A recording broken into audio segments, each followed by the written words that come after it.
जिन लोगों की नींद मृत्यु के समान शांत हो जाती है, उनका हर सुबह एक नया जन्म होता है और इस नए जन्म के साथ वो चाहे तो अपने जीवन को एक नई दिशा दे सकते हैं, एक नया मोड़ दे सकते हैं, एक नया आनंद पैदा कर सकते हैं। सूर्य की किरणों के साथ दिन की शुरुआत होती है और पूरी प्रकृति जाग उठती है।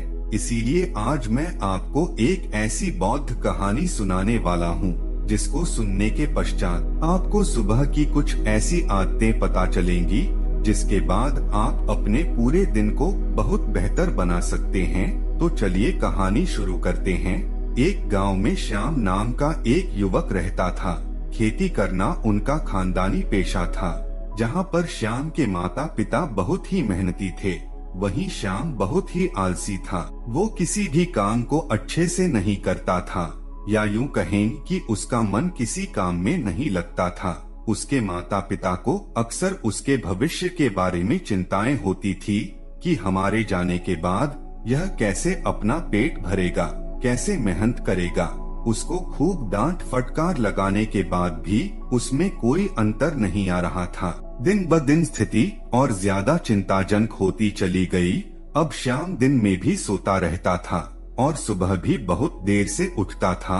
एक दिन श्याम के पिता को पता चला कि गांव में एक बौद्ध भिक्षु आया हुआ है और वो मानव शरीर के बारे में बहुत गहरे विषयों पर चर्चा करता है और उसको ठीक करने के लिए बहुत अच्छी औषधियाँ भी लेकर आया है। फिर क्या था, श्याम के पिता श्याम को लेकर उस बौद्ध भिक्षु के पास पहुंच जाते हैं। वहां पर पहुंचकर वो बौद्ध भिक्षु को प्रणाम करते हैं और कहता है, मैंने सुना है कि आप शरीर संबंधी इलाज करते हैं। मेरे बेटे के कोई रोग तो नहीं है, लेकिन पता नहीं ये बीमारों की तरह क्यों रहता है।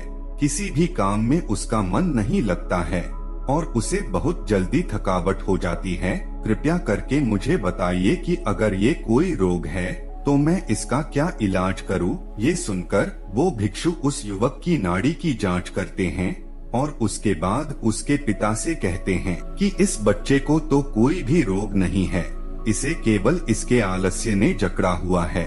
इसके बाद वो श्याम से पूछते हैं कि तुम सुबह कितने बजे उठते हो। ये सुनकर श्याम के पिता बीच में ही बोल उठते हैं कि ये तो सुबह सूरज उगने के बाद तक सोता रहता है। उसके बाद वो बौद्ध भिक्षु पूछता है कि इतनी देर से उठने का कारण क्या है, क्या ये रात में देर से सोता है। इसका उत्तर देते हुए श्याम के पिता कहते हैं कि ये रात में देर तक पढ़ाई करता रहता है और इसी वजह से ये सुबह जल्दी नहीं उठ पाता। ये सुनकर वो बौद्ध भिक्षु कहता है कि यही तो जड़ है। मैं तुम्हें इसके लिए कुछ औषधियाँ नहीं दे सकता, लेकिन जो मैं कहता हूँ अगर वो तुम 21 दिन तक अनुसरण करो तो शाम तुम्हारा जीवन जोश और उत्साह से भर जाएगा। हर काम में तुम्हारा मन लगेगा और तुम किसी भी काम को बहुत सही तरीके से कर पाओगे। इसके लिए तुम्हें सुबह की 5 आदतें अपनानी होंगी। आदतें अपनाना बहुत आसान होता है। शुरुआत में 1-2 दिन तकलीफ हो सकती है, लेकिन उसके बाद तुम्हें उसी में मजा आने लगता है।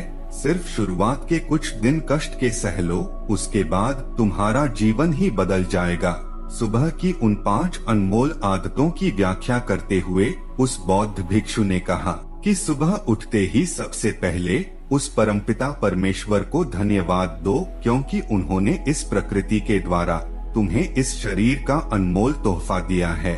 क्योंकि हर इंसान को स्वस्थ शरीर तोहफे में नहीं मिलता। अगर तुम बाहर की दुनिया में देखो तो तुम्हें कितने ही विकलांग नजर आएंगे। इसीलिए हमारी सांसें अनमोल तोहफा होती है। पता नहीं कौन सी सांस कब अधूरी छूट जाए, इसीलिए इन सांसों से धन्यवाद का भाव प्रकट करें। इसके बाद खुले आकाश के नीचे आकर इस आसमान को, इन हवाओं को, इन पत्तियों को, इन सभी को धन्यवाद करो।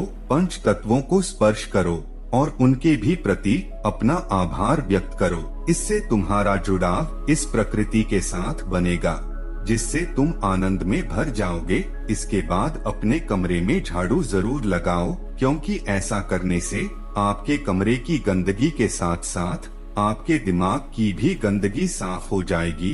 और उसके बाद अपने कमरे में एक मिट्टी दिए में एक तेल का दीपक जरूर जलाओ। इससे कमरे का वातावरण प्रकाशित होता है। वातावरण में एक अद्भुत शांति छा जाती है। इस दौरान उस दीपक के सामने बैठकर आप अपने शरीर को छुओ, अपने बाल, अपनी आँखें, अपना मुंह जिससे आप मधुर वाणी बोले, अपने कान जिससे हम शुभ वचन सुन सके। इन सारे अंगों को छू छू कर उनके प्रति प्रेम का भाव अपने अंदर प्रकट करें। उसके बाद वहीं पर बैठकर अपनी आंखें बंद करके कोई भी ध्यान जो आप लगाते हैं उस ध्यान को पूरा करें। ध्यान करने से आपका दिमाग स्पष्ट होता है। आप पूरे दिन में जो भी काम करने वाले हैं आप उसके प्रति स्पष्ट निर्णय ले सकते हैं। ध्यान आपका मार्गदर्शन है, वो आपको सही मार्ग लाता है। इसीलिए ध्यान करना बहुत ही आवश्यक होता है और इसके बाद आपका पूरा दिन आनंद और तनाव मुक्त से रहेगा।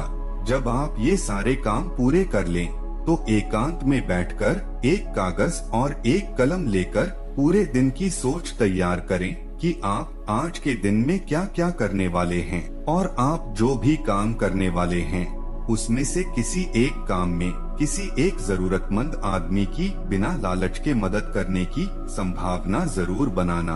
अगर आप दिन में कोई एक काम भी ऐसा कर लेते हैं जो आपके लाभ और हानि से बरी होता है तो आपको एक अद्भुत आनंद प्राप्त होता है। आपको लगता है कि मैंने आज का दिन कुछ अलग तरीके से जिया, किसी जरूरतमंद की निष्पक्ष भाव से मदद कर दी। इससे अच्छी बात और क्या हो सकती है। और जब आप ये विधि भी पूरी कर लें तो कोई भी प्रेरणादायक गीत जरूर गाएं अपनी आवाज में। चाहे आपकी आवाज बेसुरी हो या मधुर, लेकिन भाव अच्छा होना चाहिए, भाव प्रेरणादायक होना चाहिए, भाव संवेदनशील होना चाहिए। और जब आप ऐसा गीत गुनगुनाते हैं तो आप जोश और उत्साह से भर जाते हैं। पूरे दिन में काम करने के लिए ये गीत आपको ऊर्जा देगा। और ये सब करने के बाद आखिर में स्नान करके अपने माथे के बीच एक चंदन का तिलक अवश्य करें। इससे आपका आज्ञा चक्र शीतल रहेगा। शीतलता आपके पूरे मस्तिष्क में फैल जाएगी और आप बहुत ही शीतल और आनंद का अनुभव कर पाएंगे। और यही सही तरीका है जीवन जीने का। जो आदमी 21 दिन तक इस मंत्र को अपना लेगा उसका पूरा जीवन बदल जाएगा। उसके बाद उसे कोई काम जबरदस्ती नहीं करना पड़ेगा।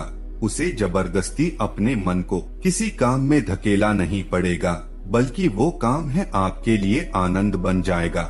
जीवन एक उत्सव बन जाएगा, जीवन एक जोश बन जाएगा, जीवन में संवेदना फिर से लौट आएगी। जरा सोचिए, जब हम बच्चे होते थे तो हमारे अंदर किसी भी नए काम को लेकर तरंगे उठने लग जाती थी। हम किसी भी काम में जोश और उत्साह डाल देते थे। आखिर आज वो सब क्यों नहीं होता? क्यों इंसान ने अपने आप को ही जटिल बना लिया है? एक नए सवेरे की तरफ बढ़ते हैं। चलो बुढ़ापे से बचपन की ओर चलते हैं, उन उम्मीदों को फिर से जगाते हैं। चलो आज हम अपनी कब्र से उठ जाते हैं, खुद जीते हैं और दूसरों को भी जीना सिखलाते हैं। चलो आज हम जीवन को एक नई दिशा देते हैं और अपने जीवन को सफल बनाते हैं। आशा करता हूँ दोस्तों आपको यह कहानी बहुत ही पसंद आई होगी।